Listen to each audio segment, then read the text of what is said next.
Welcome to Fiestar Weekly. 2 wins in 4 days for Atlanta United, including a late dramatic win over the San Jose Earthquakes. But a serious injury to Josef Martinez leaves everyone asking who's going to step up for that season-defining clash against NYCFC on Wednesday. We discuss all that and more coming up. Welcome to the show, Fiestar fam. I'm AJ, this is Tanner McLeod. Before we get into it, become a member of the notification squad by hitting the bell next to the subscribe button or hop over from Facebook and subscribe. We'll review 2 matches in this jam-packed 5-Strike Weekly, starting off with FC Cincy. But first, we'd like to thank our sponsor. This segment is sponsored by Mojitos Bistro. Mojitos at the Forum, where you can find a slice of Miami and Havana right here in Atlanta. They offer Cuban cuisine made with recipes from their mom's cookbook. And check out their watch party on September 18th for the match against FC Cincinnati. They'll be giving away a beer for each Atlanta goal scored. Joseph helps a lot with that. For more on the awesomeness at Mojitos, check our description box below. Now into the review. It's a 2-0 win over FC Cincy. Yeah, it's the 60th minute before we actually got something going, at least something in the back of the net, especially against a side that poor, that low in the Eastern Conference. I mean, that's just... We missed a few chances in the Historically beginning. Historically bad team. We struggled to break down this team. I mean, that's it's been a pattern since we've gotten back from the international break. Whatever it is, from an international break, we kind of tend to be a little bit lethargic. Not really bring our absolute best, and at least though we got there in the end in this one. Yeah, absolutely. But I think it's also something that's kind of been a reoccurring trend with both matches against FC Cincinnati this season. Earlier in the season, you had that 1-1 draw at the Bins in the second match of the season, which was when a lot of people really started getting frustrated with the board because people knew that FC Cincinnati team was not going to be good very early on. They got a few points, and then they've been historically bad. They have the worst defensive record in MLS history. So it's something that I think isn't just been limited to them. Atlanta United struggles against teams that sit deep, and DeBoer's talked about the team being patient, keeping their positioning, keeping their shape when they're trying to find that opening. And a couple times in the first half against FC Cincinnati, they got a bit impatient, lost their positioning, and Cincinnati had a couple chances to break. Thankfully, they're not a better team, or it could have been a similar situation to what you saw against Columbus if they would have been able to put the ball in the back of the net. Right. I mean, they basically, they really struggle to put the ball in the back of the net. That's a major thing, and, against a tougher team, then we probably should be a lot more worried. But, I think at the end of the day, we were able to create some incredible chances, and kind of both a little bit off the counter. And that first one, I mean, Josef Martinez starting the break. Brad Guzan with a punch. Yeah, with a punch. And so Josef Martinez leading the break, rather. But and then he, sends it to Peachtree Martinez, who just a brilliant on a plate through ball. And Josef Martinez just punches it into the back of the net, no problem. Like that, when he's one-on-one with the keeper, I don't think there's anyone in the league that you fancy more than Josef Martinez. But and then in a pretty quick succession, we kind of with our work rate get a good chance. Gressel finds Josef Martinez. The most generous assist Julian Gressel will ever be credited definitely. with. But he found him, and that scorpion touch, oh my God, it was just chef's kiss. I mean, it's just like that. And then he threw in the extra saucy ingredients of leaving 2 men for dead. He committed a crime. Dude, like Hagelin was just, he slid in twice, didn't get anything. And then Josef Martinez, puts it past a defender and a keeper there. With his weak foot. I mean, just brilliant goal. And I think both were, absolutely just gems. Yeah, that was the special sauce. Yeah, on for that sure. Goal. But That's honestly, you think it's one of the better goals he's ever scored for Atlanta United? I'd put it up there. It's up there next to his Orlando City goal for, at least in terms of style and sauce. Yeah. I'm talking about the record-breaking one, obviously. But I mean, it's just because he broke a few ankles. Then too, this one definitely he left guys on their ass. So it's one of those where I could go either way on either one of those two. But I mean, and in terms of that, I mean, beyond that, it was Guzan with a kind of off-the-line save that was pretty crucial at that Rometty point had a as goal well. and clearance in the first half as well. Yeah. Charlotte Rometty jumping up and clearing it off the line. Yeah, exactly. All 5-6 of him. Java got a good run out, and so that's a good tune-up. Played about half an hour. Yeah, played about half an hour, so that's fantastic. Yeah, I mean, in terms of, where was I going with this? Yeah, I mean, okay, yeah. In terms of Josef Martinez's consecutive goal streak, he extended it to 15. Yeah, I mean, it's just fantastic to see that, but of course, we have a foreboding match to review after this. So it's not all, sunshine and roses there. But in terms of after that match, Frank de Boer talked about the difficulty of it. And he said, yeah, but I'm still satisfied about the form because when they park 2 buses in front of their own goal, it is quite difficult to create chances. We had the patience. You saw in the first half that we, I think, 1 or 2 times lost patience and directly get a counterattack against us. After that, corner and they had a chance. I think we did much better. And so, it's one of those things where, yeah, he summed it up perfectly, I think, in the sense that, when we do try to have to break down a really, really deep-lying team, we struggle. And we were able to create the chances that were necessary. So at the end of the day, 3 points, happy days. But, it's one of those things where if we're playing against a tougher team on the road, we have to do much better than this. Because you know that if they are a team that might be afraid to play us, straight up, it will be this type of match, and maybe they might be more clinical when they do get their chances. So it really will be a big test if we do get a playoff match soon. So let's get to the San Jose Earthquakes match.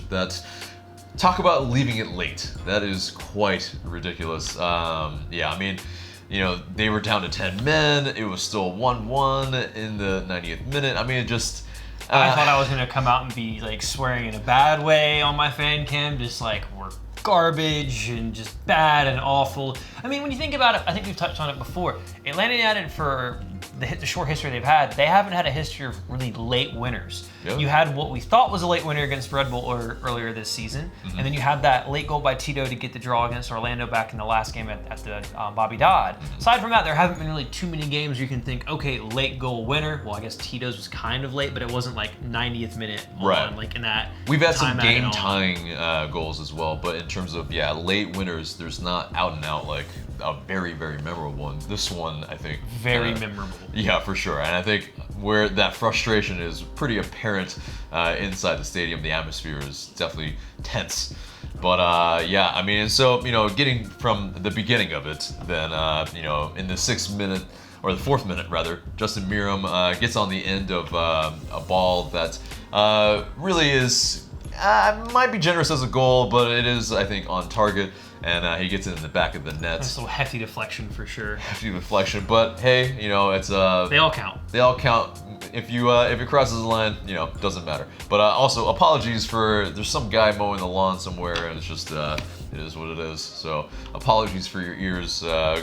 Thank you guys for grinning and bearing it with us. But yeah, and then so Christian Espinoza later on in the 27th minute. He leaves Justin Miram for dead, and he pretty much finds the ability to cross in the box there, and unfortunately, Brad Guzan, it's an own goal on him as it goes through his legs, and it's one of those where, I mean, yeah, Justin Miram, he's not a defender, he's not really a wingback, he's done really a good job out there, and so the fact that he got beat there, I mean, can you blame him too hard? I mean, he's not one of those guys that wins a lot of aerial duels. He's been lucky that he hasn't really been pressured a lot of times like that. And it was just one of those things where they go route one, they win it. But at the end of the day, for me, it's look, he did get beat, but Brad Guzan can't be making that error. He can't be letting that ball go through him and then deflect into the back of the net. He has to be able to smother that, be big, be strong, block it off, or do something to get it out and not have that happen. So it was frustrating when that happened because not to say that it was coming, because San Jose were aggressive, and I thought that Atlanta United struggled a little bit after they got that initial goal. But it was something that it felt almost a bit hard done by, because it wasn't.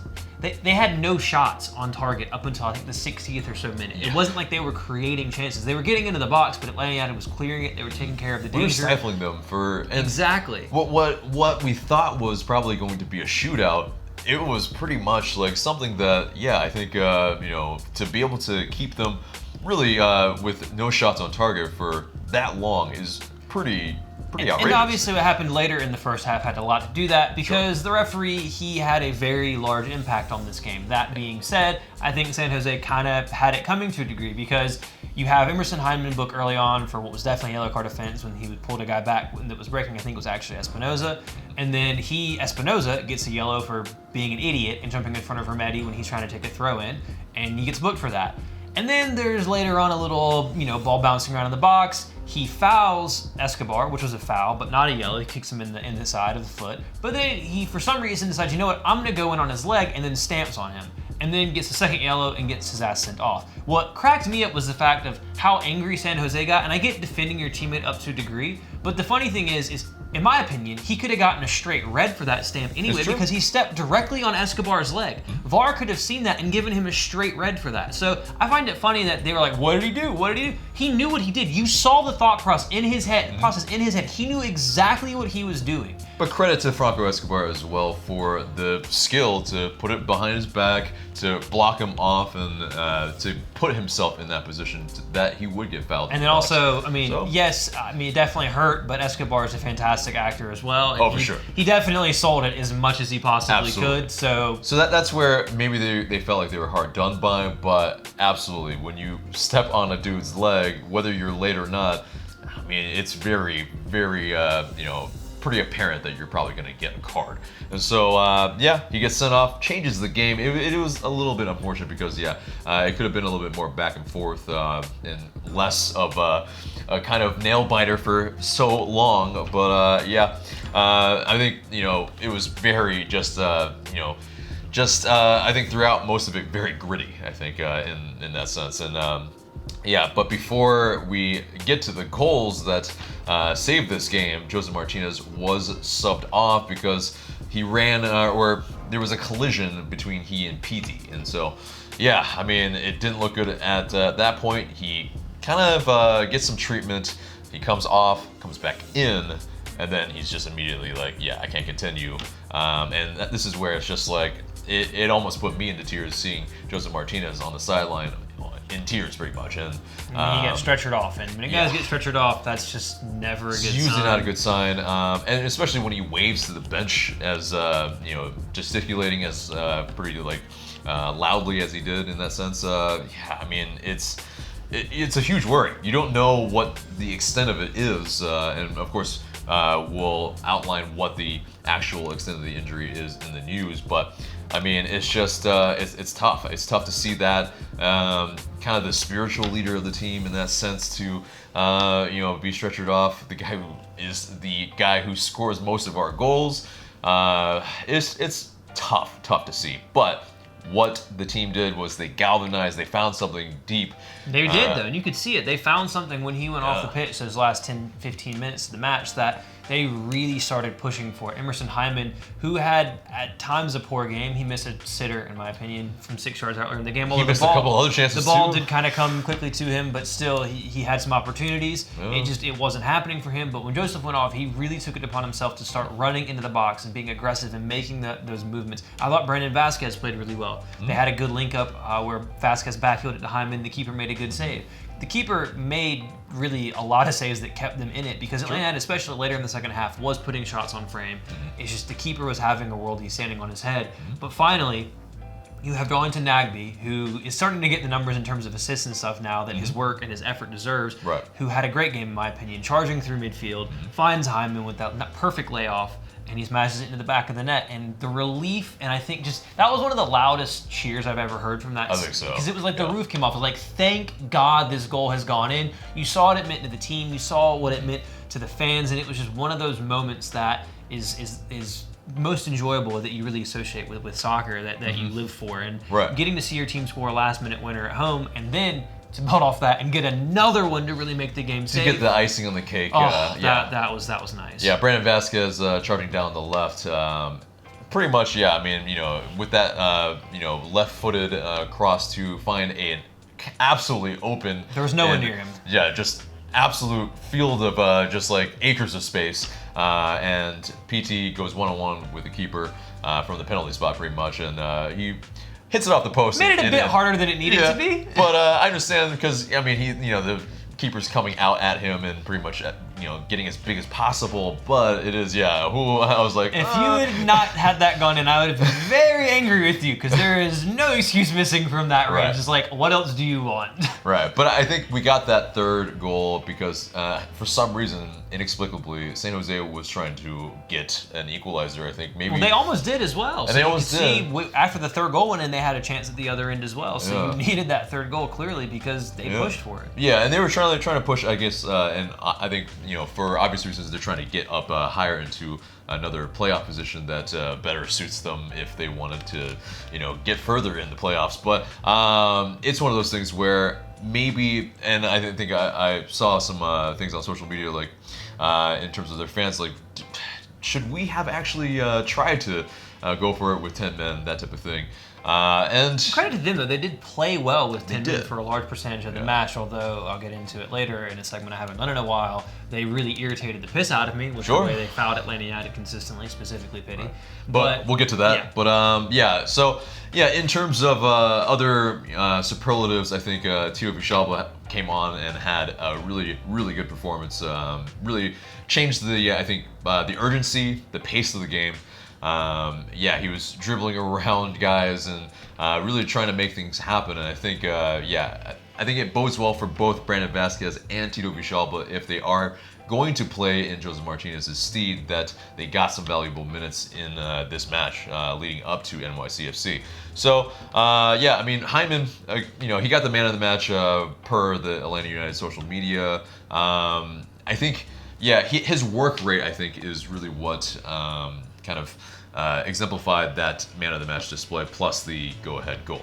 But I think we did mention in our fan cams, he maybe because of the missed chances, lacked a little bit in that department in terms of a full man of the match display for me. But I think anytime you get the winner, it's pretty much, especially in that fashion, it's just one of those, I wouldn't, it's not too hard done that he got it, in my opinion. But, and so with this win, we have gotten a home playoff match clinched. So that's fantastic, because, if we have it, like I've mentioned, against, FC Cincy, that's kind of a proposition that I'm not really too fond of. Don't want to go on the road. Home is much better. Exactly. And so, generally most of the time we kind of get the run of play in the way that we want to. So that's absolutely a great thing that that has been clinched. But and in terms of, I think for me though, Darlington Nagbe probably should have gotten the actual man of the match, but he needs to be offered as much money as humanly possible, because if he leaves, we are so much worse off. He's the best player at his position in the entire league. I've said it before, I'll say it again, and I'll say it again. The engine of this team, where if we don't have him, I mean, he pretty much has to play every single match. He is irreplaceable. You can't. He's, again, there's no one else in the league like him who has his control, his ability on the ball, his work rate, his ability to run around and just do everything that he does. He is a superb player, and for him to leave at the end of this season, it'd be really frustrating as a fan, not just, towards him, but just to see that, the club would have let him go. But again, who knows what the situation is, but again, offer him as much money as humanly possible. Right. But maybe it's not about money, and so, but it's one of those things, we'll get to that when that happens, obviously, because there's still some games to play in the season. So, but anyway, let's get to the post-match quotes, or a post-match quote, rather. LGP talked about Josef Martinez and missing him pretty much in the squad for future matches. Josef Martinez is a great player, he said, quote, "Very important for us, we know that. But he's not the solution of LA United. He scores a lot of goals for the club, but it's also because of what the team generates and assists him. He's an important piece, but if he's not there, that doesn't mean we can't win." I like the attitude that they have, that they believe they're still winners regardless of who's in the 11. I like that attitude. Yes, Josef Martinez does account for a majority of the goals that we score, but I think you've seen with in maybe 2017 when Josef Martinez was only able to play 20 games. Tito Villalba was able to step up. He had 13 goals and 11 assists that season. I mean, there are guys that are capable of, at least producing for LA United. So I think, I think he's very much correct in that regard that, guys will have to step up. And I think at the very least, there's not an incredible amount of games that they will have to do that. And so in that regard, I hope that they have that very killer mentality that, we have something to prove and, we're not slouches either. So, but so that wraps up a bow on both of those match reviews and gets us into the news and the long-awaited update, the worst Sunday of just nervousness ever. So Josef Martinez, yes, he pretty much the diagnosis is that it is in terms of the full diagnosis, it's day to day in terms of what the actual prognosis of the extent of the injury. That's a whole mouthful. And but what we know is that Frank de Boer did say that his knee and his ankle are pretty much the injured body parts. He's on crutches, and it's one of those things where nothing was broken. There wasn't any ligament damage apparently, and so it's just a wait and see what it really is. I think it's, and it was originally reported by Duck Robertson that it was going to be several weeks, and I think that's probably still close to what the diagnosis probably is. Playoffs he might be ready for, so at the very least it's not the worst case scenario that we all thought, because him waving to the bench, that screams like maybe an ACL tear. When you see the replay as well, you're looking at it going, he probably tore something. Yeah. So the that's news like 9 months. Yeah, the news that he didn't tear anything is fantastic. But also, if it's a sprain, it's probably a bad sprain. And with those things, you need to be careful with them, because you are more susceptible to tearing them if you get back too soon and you injure it again. It is still weak and you might have that. So I think Atlanta is going to take their time with this. They're going to be very patient with him. He won't play the rest of the regular season. That's a given. And then depending on how you do, if you manage to somehow secure that first seed and give yourself a few extra days to where you don't have to play on that first weekend, that gives you a nice little, I think, 10 or so day gap between when the regular season ends and having to play your first game. So every single day matters. We'll see. Again, my gut feeling, I don't know yet. We'll see. He's an incredible athlete. He's an incredible player. He tries to do everything he can to get fit. It kills him, I think, more than it kills us that he can't play, because he wants to be playing and he cares so much about it. But again, the club need to be careful with it. Yeah, I mean, that's the thing. I wouldn't rush him back at any point if he's not absolutely 100%, because like you were saying, if he does, make it worse for wear, it's just not a good idea, because the worst case scenario is that not kind of 9-month thing or anything like that, and that's not what we want. We want him, I think, probably ready, for when he's most, 100%, because it's one of those things where if he's playing in the playoffs and it's, even like 80%, it's one of those. Risking that is a huge thing that I wouldn't really want to do. But there is kind of a parallel with this, at least in the past 3 seasons. I think there's Miguel Almiron going down in 2017. Later in the season, Miguel Almiron going down in 2018 in the latter part of the season as well. I mean, you see the team kind of galvanize and try to overcome those things, but you saw that on decision day, us capitulate against Toronto FC. Those type of things. I mean, our best player in that regard, going down at the end of the season, it's really tough. But I think our team can deal with it. But it is one of those hurdles that I think we've seen just time and time again, and it just really sucks. But I think the team, I think maybe hopefully can, they've seen these instances now and maybe are kind of better built to deal with it, because they've seen it multiple times. But Frank de Boer, he talked about the team not having a Josef Martinez in the squad.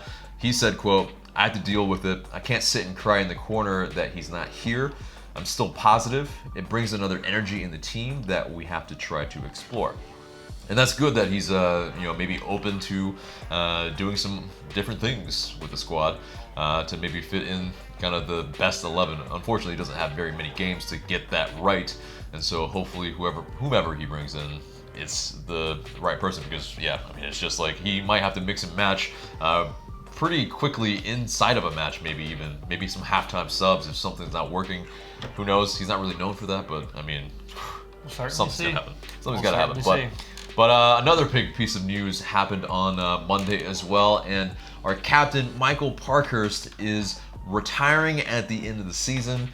That's I think a lot of people maybe saw that he's in the twilight of his career, so maybe this is not a big surprise, but it is one of those things where it does kind of sadden you, because he's the very first captain of Atlanta United. There's a sentimentality of it, and there's also, he's our captain when we won MLS Cup. I mean, these are very important things. You never forget your first, as they say, and so I wish nothing but the best. I'm sure Tanner does as well. It's one of those things where he's had a long career, and he had a tough career at times where he kept losing. He couldn't get an MLS Cup win. He played in 4 before he finally won in the 5th time of asking. He's played in the Champions League with Nordsjælland over in, I want to say, it's either Denmark or Norway. I think it was Denmark. Yeah. Mm-hmm. So he's had a very long and very interesting career, and he's well deserved for his retirement. Enjoy it. I'd love for him to stay around in a coaching capacity or something with the team. I think he'd be a fantastic individual. Somebody to keep involved. Club ambassador, whatever you want to have it as. I think he'd be someone to just, have around the team in some way, shape, or form. And, he said during his announcement that he will be happy that he's able to retire an Atlanta United player. Yeah, and that's huge. Yeah, I think means so much, for everyone, the image of him lifting up that MLS Cup is what you'll think of when you think of Michael Parkhurst, and that's a pretty damn good image to think of when you're right. Yeah, and also, in that press conference, he spoke about, I think he was asked what he wanted to be remembered for as an MLS player. And I think, man, this is what speaks volumes on, what type of guy he is on and off the field. He said, "I want to be remembered as a good teammate, as someone that, helped his fellow teammates as well." That just speaks volumes. He's a guy that clearly is full captain material, because even though he's not been playing a ton of games in 2019, he has been, a guy that I think the, starting 11 guys have been relying on, even the younger guys as well. I think you can see on the flood of social media messages from the players what he means to the team and his fellow teammates. So massive, I think in the clubhouse in the future. But hopefully we bring some new guys in and to help in that regard. But it's just one of those things where, best wishes to Captain Michael Parkhurst. And hopefully, he goes out with another ring, and so him lifting another MLS Cup at the end of the season would be a really nice thing to see. That'd be a nice little cap to his career for sure. But and so that gets us to the standings. How are they looking? So Atlanta United, with that win this past weekend and some drop points from the other teams up top in the East, has Atlanta United now sitting second in the East on 54 points. NYCFC is still in first place on 58, and Philadelphia in third on 52. Now, the important thing to remember is that Philly and NYCFC play each other in the last game of the season. So someone out of those two is dropping points. Preferably, we'll see preferably who it is, because obviously we'll get into the NYCFC game later on. That game has become the pinnacle of Atlanta United's season. A win in that game, you go 1 point behind NYCFC, and they still have the potential to drop points. You also create a gap to Philadelphia. So Atlanta United is in a great spot to at least finish in the top 2, which will get you 2 playoff games at home instead of 1. So it was a good weekend for Atlanta United. Red Bulls, who I dislike, and I think every Atlanta United fan dislike, did a massive solid by beating Philadelphia 2-0. And I think the good thing to note as well is that Atlanta United has that weird tiebreaker in MLS. It's not goal difference, it's wins. And Atlanta United has more wins right now, and their goal difference is also better than Philadelphia's to boot as well. We're at plus 16, they're at plus 10. So it's tight. It is very tight in the Eastern Conference. It's going to go down to decision day. We'll see what happens, but second place right now, and I still on first. I don't think we thought that maybe a week ago after that Columbus game, but hey, here we are. So you're telling me there's a chance? I'm telling you there's a chance. That's fantastic. Dallas had a 1-1 draw with NYCFC, so they just saw having them drop points. So it was a good weekend for Atlanta United fans, obviously minus the Josef news. Right, exactly. I think for the club, it was good. I think, Yes. For morale, on the table, it was good. The table was good. Yeah, but and the MLS schedule, guys. I mean, very rare, kind of a gem in terms of the last match there for NYCFC versus Philly on decision day. I mean, I don't think they could have predicted that really. So, no, I mean, if you want to, that's a massive. What we do. It's a podcast. We can, prognosticate and then try to predict the future and stuff. And if you look at it and say, if Atlanta United can beat NYCFC, you assume you should be able to take care of Montreal away because they're not been great, and be able to take care of New England at home. Mm-hmm. So if you win this week and you win out your games, you're in the driving seat because now you're looking at it going, Philadelphia is playing NYCFC at home. If NYCFC drop points, you're going to finish first. So, and then if you don't beat NYCFC or you get a draw, then if you know you're not finishing first, you're going, okay, well, if NYCFC win, we're going to finish second. So you're in a great spot. It all, again, comes down to that match on Wednesday, which we'll get down to in a little bit. Yes. So, Josef Martinez, his goal against FC Cincy, the second one, is up for MLS Goal of the Week. And you got to vote for this for numerous reasons. One, haggling on his ass. Two, haggling on his ass again. Yes. Three, the goal. And then also because it's Josef Martinez. And he's out injured right now, and so give him some positivity. Yeah, he's also up for Player of the Week. Yes, so vote for him for that as well, for the exact same reason, if we're being honest. Indeed. And also Josef Martinez and Emerson Hyman have made the MLS Team of the Week as well. So congrats to both of them. And also, so Ezequiel Barco, in good news, Ezequiel Barco has returned to training, and but unfortunately he will not be back until the Montreal Impact match. So it's still good though that he's getting back in, and hopefully they're, it's we need him. If Joseph's out, we need Ezequiel Barco. Absolutely. And so, anyway, moving on, Atlanta United 2 has mutually parted ways with Diego Lopez. He was signed ahead of the 2018 season and made one appearance against the Bethlehem Steel. And so best of luck to Diego as he will find probably a new team, hopefully in USL or somewhere. But and moving on from that, I mean, Josef Martinez, God, man, if the tears on the sideline didn't put, get some waterworks going. Maylee's dance party, that video that Atlanta United put out, where he basically just visited a cancer patient named Kaylee or Maylee. Sorry, they had a surprise birthday party for her at the training ground, and so her friends were already all there. She didn't know what was going on. They surprised her. And then Josef comes in, and it wasn't one of those where, okay, someone shows up and is just like, hey, I'm here. Josef hung out the whole time. He was making silly putty with her. He was dancing with her. The confetti Build the statue. Just build the damn statue. Clearly, inside and out, he is such a good person and is, and also a hell of a player. There's not enough you can say about this man. He's greatest of all time. We're so lucky to have a player not just of his quality but of his character. Yeah. And so that's another reason why when you see things like what happened in the match, just so annoying, because things like that shouldn't happen to a guy like Josef Martinez, because he's an incredible human being, and I'm just incredibly happy that he's a part of Atlanta United because I think he makes not just the team but the community a better place as well. Right. And so also speaking of Josef Martinez, he's had a wild week, man. Seriously, dude. Josef Martinez's dog Hassie has been missing for about a week, and it's still missing. And so, if you haven't seen that, go into our video description box and find the information. And if you do see Hassie or Hassie, I'm not even sure how they pronounce it, but hopefully we can help him find his dog, and in this meantime, send some good vibes to Josef Martinez. But and also speaking of Josef Martinez, there was a transfer rumor. There's not a lot of a lot of truth behind it, I feel like, but nonetheless, the Chronicle said that Newcastle United are looking into Josef Martinez. No. And it's one of those things where he's mentioned not time and time again that he's not interested in leaving Atlanta. So I don't really put a lot of stock into it. If they want to go for him, they'll have to pony up. They don't have the money. Yeah, they ponied up for Joe Linton, but it's one of those things where I don't know if they're going to pony up again. It's just, they're that type of team that they penny pinch. They had to take out loans to buy these players, and we'd straight up look at them and be like, $50 million. Yeah. Here's the thing that I think is the funniest part about this whole transfer rumor. Miguel Almiron was very clear that he wanted to go play in Europe. Yeah.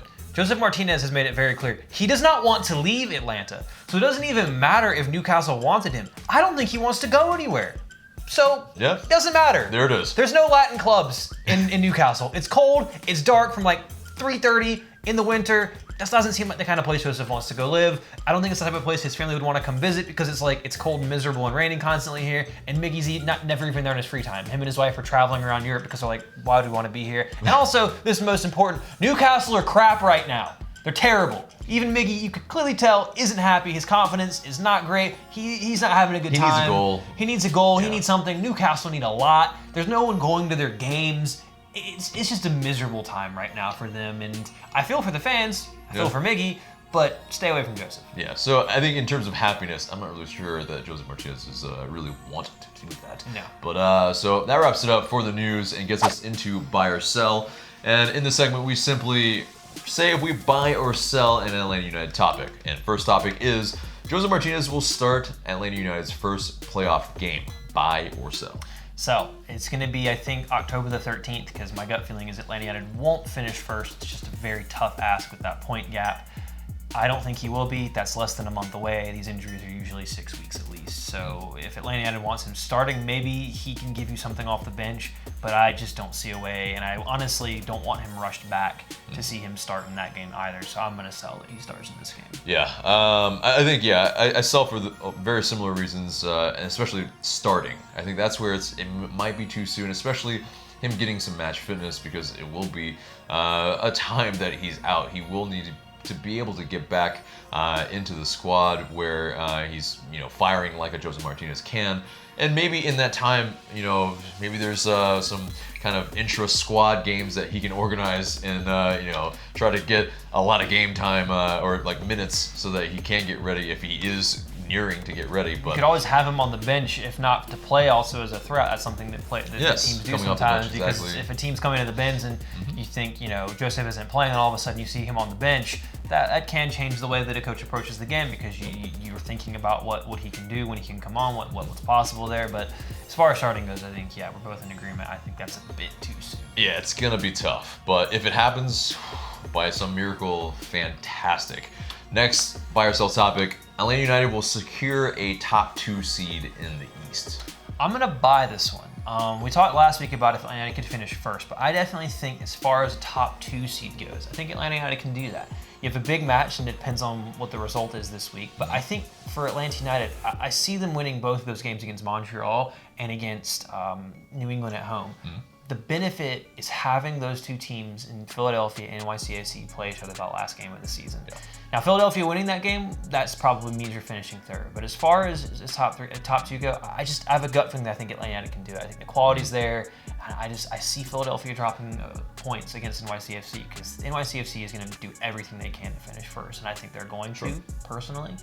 So I think they beat Philadelphia as well. So my gut feeling, I think Atlanta gets 2. Yeah, I think we absolutely secure a top 2 seed. I think the team is going to find some way to galvanize and make sure that, because of what they've said throughout the show in terms of their quotes, I feel like they know what's at stake. They know what they need to do. And, with the benefit of being the reigning MLS Cup champions, I think we have the mentality that we know that, we have the goods. And so it's just a matter of proving it out on the pitch, and hopefully we do. And I really want Philly to come here in the playoffs so we can beat the tar out of them for all that shit they talked after the win. It's true. Yeah, there's some fans that have given some gruff, and it'd be very nice to give it back to team them. as well. Philly was very cocky after that game, and I thought Atlanta was the better team minus the scoreline. We were just tired, and they weren't, and we weren't at full fitness, and they were. So stuff happens. But so that does it for buy or sell. It gets us to the mailbag.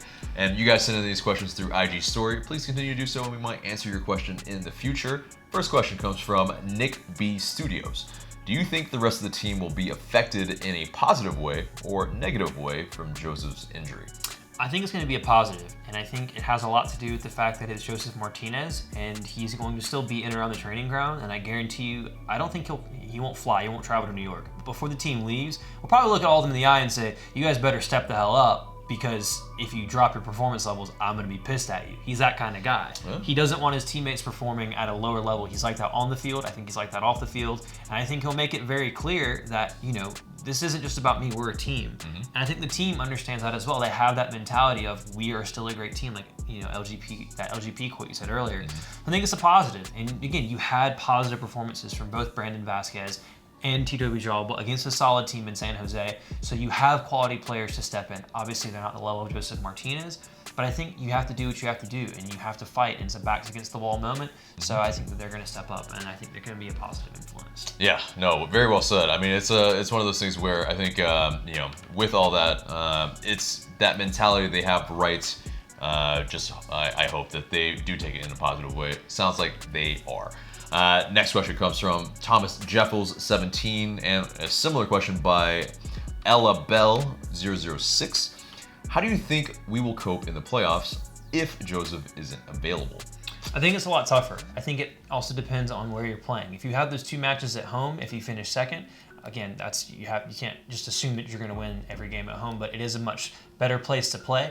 I think that you have two players in Tito and in Vasquez that offer two very different things depending on the opponent you're facing. Vasquez is physical, he's quick, he's, I think, the only player in the team that can play with his back to goal and hold up the ball for players to run off of him. That's something that you really don't have from any other forwards. He's a big physical unit, and it's tough for teams to deal with a player like that at times, and he has played well throughout the season. And Tito, obviously, he scores the bangers, he's got the pace, he's got the moves. So you have quality players that can step in. If you're playing at home, I still think you're favored. I still think that you have the quality to see you over the line, especially if a Barco is fit. Mm-hmm. And again, the longer you go on, if he doesn't play, the better chance he has of coming back. Yeah. So win your games, and you have a good chance of seeing Josef in the playoffs anyway. Yeah. If we do play like a Brandon Vasquez up top, I do hope that we play to what kind of striker he is, I think mostly. But because during this past match, we were playing a lot to his feet where, he's pretty decent with his feet, but, for a striker, but it is one of those things where, he's a 6'3" dude and pretty meaty at that. Like, you find him in the box, allow him to hold it up, and instead of, trying to play a through ball to him or playing him to the wing or something like that. And so, play to a strength of his, and maybe, we can actually, kind of utilize his strengths and have some guys run on and score those goals. And it's a big moment for him as well, because he's had a lot of talk about him even going back to the first season, about the potential that he has. Mm-hmm. So this is one of those moments. You had it in the U.S. Open Cup earlier this season where he stepped up and scored goals.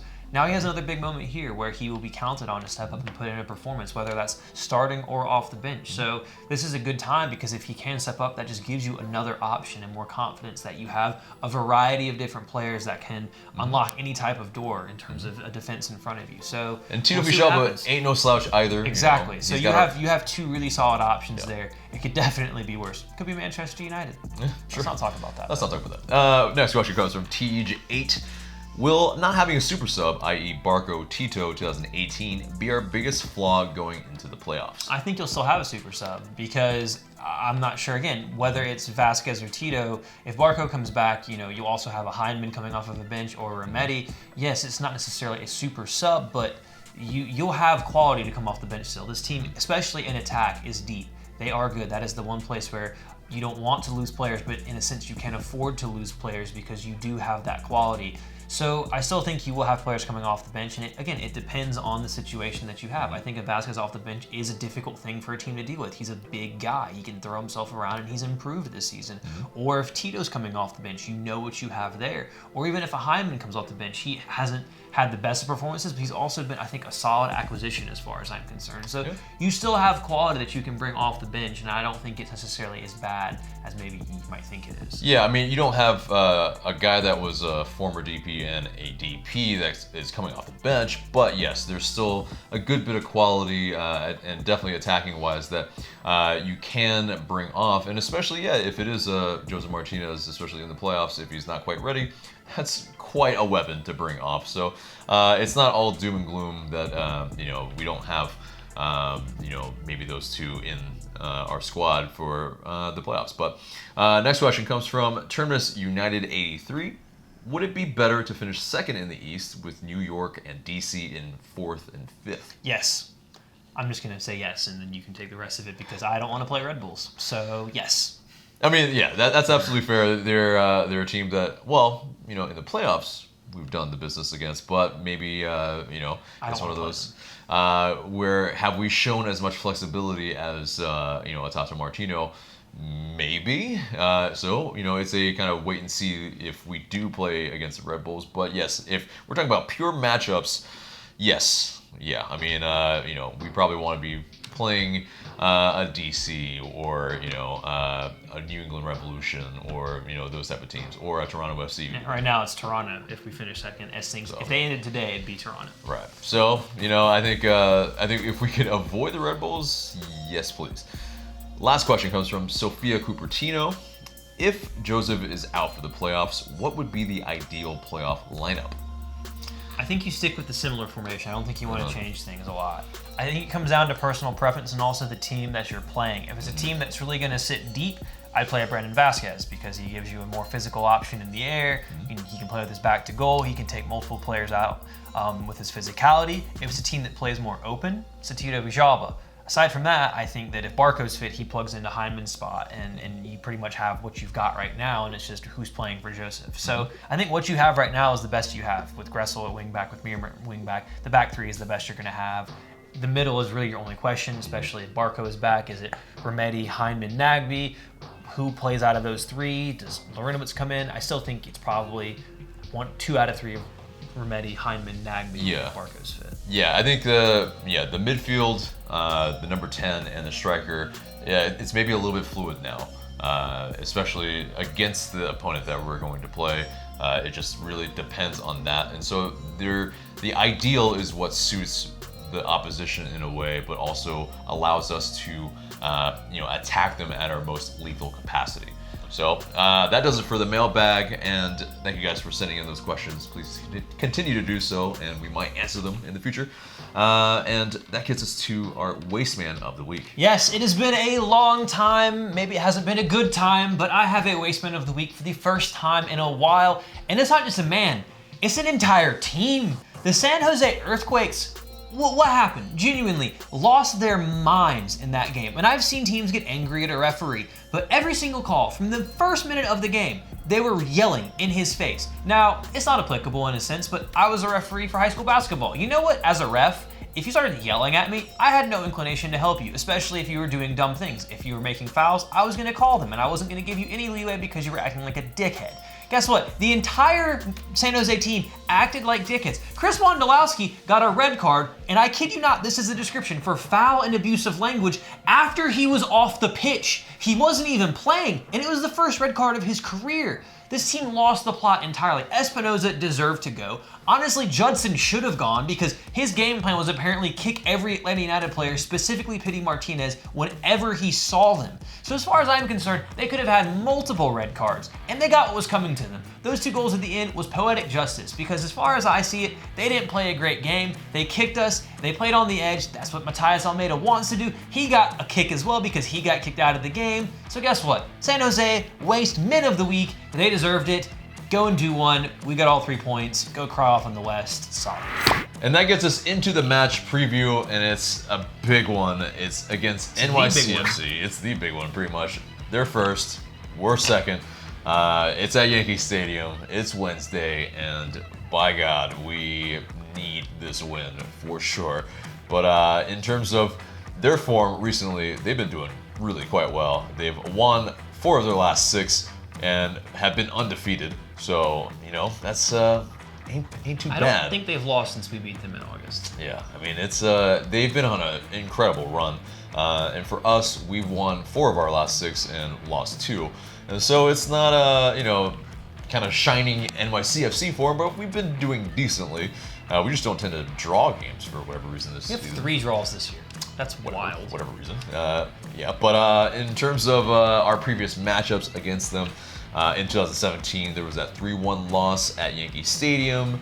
That was our first foray into that. I think, Tata Martino maybe wasn't as, as cultured into how to play on that pitch as he was later on. But we also won 3-1 at Bobby Dodd in 2017, and in 2018 we drew 2-2 at the Benz, 1-1 at Yankee Stadium, and then in the playoffs we got that 1-0 win at Yankee Stadium, and then that 3-1 win at the Benz. So ain't too bad all in all there. And then in 2019, a 2-1 win at the Benz on August 8th. So all in all, we've been pretty decent. Won 4, drew a bunch, only lost once against NYCFC.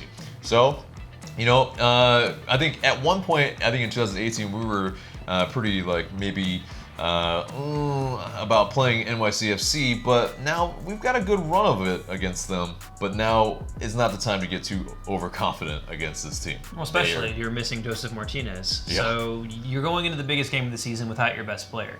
And that's always going to be a negative. And like you said, NYCFC have been playing some really good soccer. They've been taking care of teams. They've been beating them.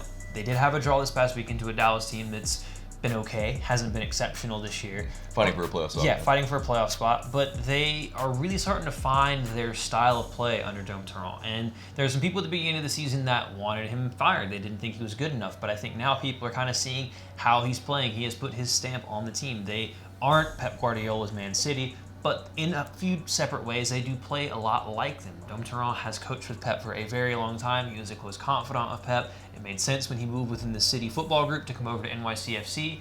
So they are a very good team. However, they are also missing their best striker. So in terms of that, Atlanta's got a little bit going their way. Yeah. So in terms of NYCFC and their style, they're a team that, they create a lot of chances through the through balls, shoot a lot from direct free kicks, and they are very, very strong at coming back from losing positions. And that's kind of worrying because, it's like one of those things where even if you do get up early at Yankee Stadium, don't get too confident. It happened to Red Bulls. Red Bull went up and then they lost. Yeah, and so, they're also a team that likes to shoot from distance a lot. They are quite good at finishing their scoring chances, and they hit on the counterattack. They like to play with possession. I mean, they have a few facets to their game. And so, and I think one thing that I think maybe might play into our favor slightly, is that they do attack through the middle a good bit, and with kind of more congestion in our 3-5-2 in the middle, at least. Especially on a smaller field. Especially on a smaller field. I think that it kind of bodes pretty well. But they also, in terms of their weaknesses, they're not very good at avoiding fouling in dangerous areas, and they are not so good at stopping opponents from creating chances. So, it means there might be a slightly open game, and if we can... But going forward, man at the back. Yeah, man at the back, and if we can, really, attack with some skill, maybe we can really create some decent scoring chances and put them away. But in terms of their players to watch, Maxi Morales, is one of their guys that, 7 goals, 11 assists in 25, or 26 appearances, rather. And, Alexandru Matrita has 9 goals, 2 assists in 27 appearances this season. And also Valentin Castellanos, I'm butchering that, Castellanos, I think, is probably better, has 11 goals and 4 assists in 28 appearances. So, they are spreading the goals around a good bit, and that's, they're obviously a dangerous team going Dangerous. forward. You don't know where the goals are going to come from. Although their best scorer, and to get into And players who Hebert, are out, yeah. is Hebert. He is out. He will not be playing in this game. Also, James Sands, a defender for them, is out. So in terms of, yes, they do spread the goals around, but the guy who has been the most lethal for them in front of goal this season is also missing. So the teams kind of have that going against them in that And way, then, so. yeah, definitely in that regard where, yeah, the very best in attack is not going to be there. But, and speaking of, for Atlanta United, of course, Josef Martinez is out for this match at least, and then probably the rest of the matches for the regular season. But we'll find out the full diagnosis, of course. Ezequiel Barco is out for this match, but might be back for the Montreal Impact. And of course, Brek Shea is out for the season. So, you know, we have a couple of very, very important guys out. And yeah, I mean, that kind of makes this match very, very interesting in a lot of regards with so much on the line and not the, you know, full choice starting 11. When you're missing out there. 2 of your DPs, you're always going to be a little bit behind an 8 ball. But that Yeah. means that players are going to have to step up. To get some of the match facts for this, there's been over 2.5 goals in 11 of NYCFC's last 13 games. The dangerous thing is, unfortunately, because they play at that kid's ballpark, they've won 6 of their last 7 home matches at Yankee Stadium, and NYCFC have won by a 1-goal margin in 5 of their last 6 home games. So it is tight when it is up there, and I think that is very much how this match is going to be as well. So let's get into the keys for this one. Yeah, and so yeah, definitely staying compact at the back and really congesting that middle, I think, is kind of a tactic that we really need to make sure that we do, because I mean there is not a lot of width, and so, you know, with that, that's what we have to do. I think what's interesting to you know, add on to that is this a game that maybe suits Jeff Larinowitz? Because it's a tighter field. You want to maintain that. They play through the middle. He does like to sit. You know that if they come through that middle of the pitch, he usually can read the play, break things up, stop attacks from happening. Yeah, So and this is a different LA United. We have a lot more height. We can deal with crosses coming in from the wings, and so it's one of those things where we're not that same team that was maybe a little naive in 2017. So yeah, I mean, you know, we have guys that can clear those balls away with their head if, you know, it's in that kind of territory. And especially if they are vulnerable at giving away set piece opportunities in dangerous areas, having a bit more height on the field to have a Vasquez if he steps in, or Larinowitz, LGP, Escobar, having that height could provide you with an opportunity off of a direct set piece as well. So I think it's very interesting. And again, this field is just so weird that it really provides a different challenge. And hopefully Frank de Boer will listen to the squad, because I imagine the squad has a lot of ideas of how you play on this pitch and how you approach it, because this will be Frank de Boer's first trip up to playing in Yankee Stadium. Exactly, and that's I mean, no one is comfortable their first time at Yankee Stadium playing in the dimensions that they have set up. I don't care which kind of manager you are, how prolific you are.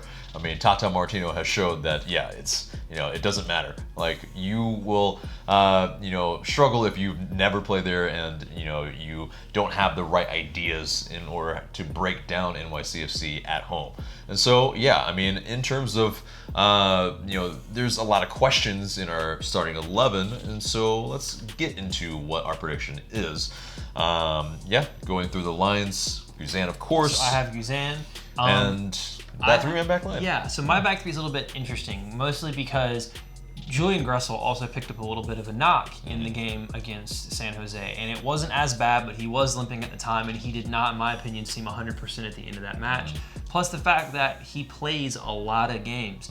So for me, I actually don't have him starting this game, which changes how that back three lines up. So I have LGP on the right, Robinson in the middle, and I've put Pogba there on the left, but also this could actually be a game because of the smaller pitch that Michael Parkhurst could find his way back into the starting 11, depending on what Frank de Boer wants to do, because he does have that calmness on the ball. He has experience playing there. He provides you with a cool, calm head in terms of controlling and passing out of the back. So I just don't see Gressel playing, and if Gressel's not playing, that means you have to put Escobar at right wing back, which changes your back three. Yeah, for sure. I think Pogba being in that back line also bodes well for this type of match because, yeah, I mean, he looks like pretty much probably a giant on that pitch as well. So that bodes well in terms of the lack of space that they might have. So I agree, LGP, Robinson, Pogba as that 3-man back line.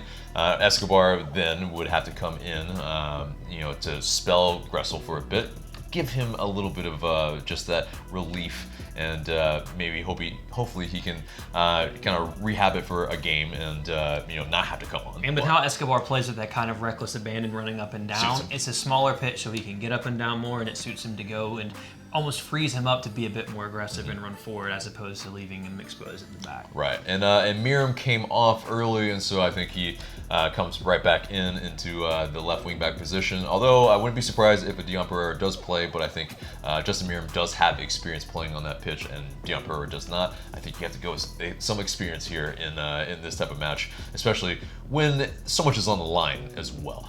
But yeah, and getting into the midfield then, I think we actually also have a very similar midfield, because I think, yeah, we know the onus is that we have to clog the middle. Yes, and I think that you've been hearing it, especially after the match, you've heard Jason Longshore talk about it a lot with Mike Conti, about how this team has a different level of stability when Jeff Larentowicz plays.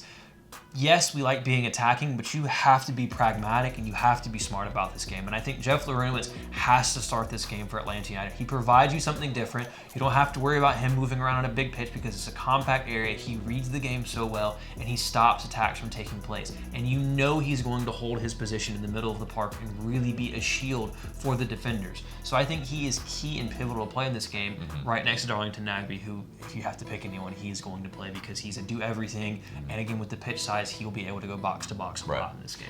Now, you might feel like Eric Rometti might be hard done by, because when he's played against Maxi Morales, he's had him in his pocket almost every single time. He also scored that goal in NYC. That famed Shimetti celebration came about because of that. I mean, it is tough, I think, with that, but I think, we really have to, in terms of rest and also kind of what we need to do and how they play. I think it really suits us to have Larry and Nagbe in the middle. And so, in terms of that number 10 position, it could be a few number of people, but I think with how we've set up kind of the guys behind him, we both have Emerson Hyndman. Yeah. And I think that's because he offers you the flexibility. He can, if he's not playing as in, he can drop back and almost play as a part of a midfield three with Nagbe and Larentowicz. He has the flexibility to play as an out-and-out midfielder in addition to playing in a more advanced role. So I think he offers you that flexibility going forward. And because he's one of the few players Atlanta United has that will make that run from midfield and run into the box. He likes to get into the box, and he's confident. You've seen him with the scoring touch now. So I think that he's a player that has to play in that role, especially with Ezequiel Barco being out. Yeah. Now, I think what's interesting is where the difference between you and I is we both have Pity, but I have Brendan Vasquez starting up top, and you have Tito Villalba. Yeah, I have Tito Villalba, but back to Emerson Hyndman for a second. I wanted to say that in terms of Emerson Hyndman in that position, it's because, he does that link-up play so well, and he does pass and move, and especially in those tight, congested spaces at Yankee Stadium, it really bodes well for a player like Emerson Hyndman. And plus, I mean, he just scored the game-winning goal in the last match. I mean, to take him off would be a little harsh. So he definitely has to come in. And then for me, it's Tito as the number 9, if you will, I guess, in the sense that the guy that we're looking for in the box to score our goals. I think versus Brandon Vasquez, who, I think is suited for this game as well. But the fact is that I think for me, NYCFC do like to go for it as well. There will be some space, and Tito Villalba can operate in some tight spaces at times, and has a rocket shot. He's not afraid to pop one off at any point. So it's one of those things where either one you couldn't go wrong per se, but for me the preference is in bringing Tito Villalba in. I've gone for Brandon Vasquez because I feel like because it is tighter spaces and because, again, the danger off set pieces because of the fouling that NYCFC has, I think that Brandon Vasquez offers something a little bit different. I think that his physicality can throw NYCFC off. He can draw multiple defenders. He can win balls in the air. He can play with his back to goal and enable guys like Hyndman and PT to run off of him, and like he did with that back heel flick to Hyndman that was saved. So I think that he offers something that can draw on defenders, and I think bringing Tito on later in the game, especially if the game is getting stretched, that's where he's at his best. I just don't know if the field has those dimensions to where he will be able to find those spaces. And yes, they do go up and down. So maybe, I could see how Tito could start, but for me personally, I just think that Vasquez offers you more in terms of how they would have to plan around him, I think would be more difficult for a Vasquez because of the physical side that he offers in the game. So. Yeah, but that gets us into the score prediction then. What do you think is going to happen? I unfortunately think it's going to be a 2-1 NYCFC win. They've been winning by 1 goal at home. They've been playing really, really good soccer. Atlanta United has been far from convincing on the road, especially against better teams this season. And I just think without Ezequiel Barco and without Josef Martinez, you're asking a lot of this team.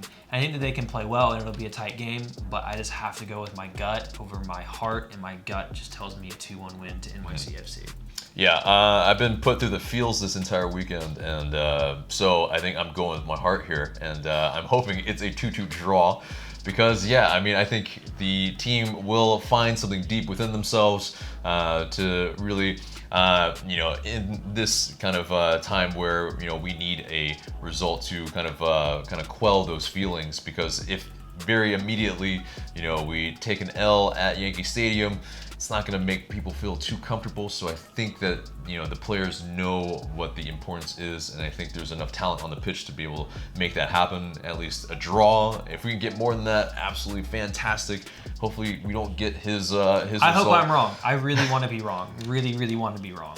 But yeah, just my gut. But guys, let us know what your predictions are in the comments below, and that does it for the episode. Remember, guys, to hold on. Oh yeah, I have a question of the day first. Oh yes, I have a very important question of the day. Absolutely, and it's relevant to everything else we've been talking about this episode, and that's Josef Martinez. And the question of the day is this: can Atlanta United win in the playoffs without Josef Martinez? Get down in the comments below and let us know what you guys have to think. Now you can call us. There we go, and that's the episode, guys. Remember to subscribe if you haven't already. Smash that like button and share this video because it really does help us a lot. And for Tanner, I'm AJ. Thank you guys so much for watching.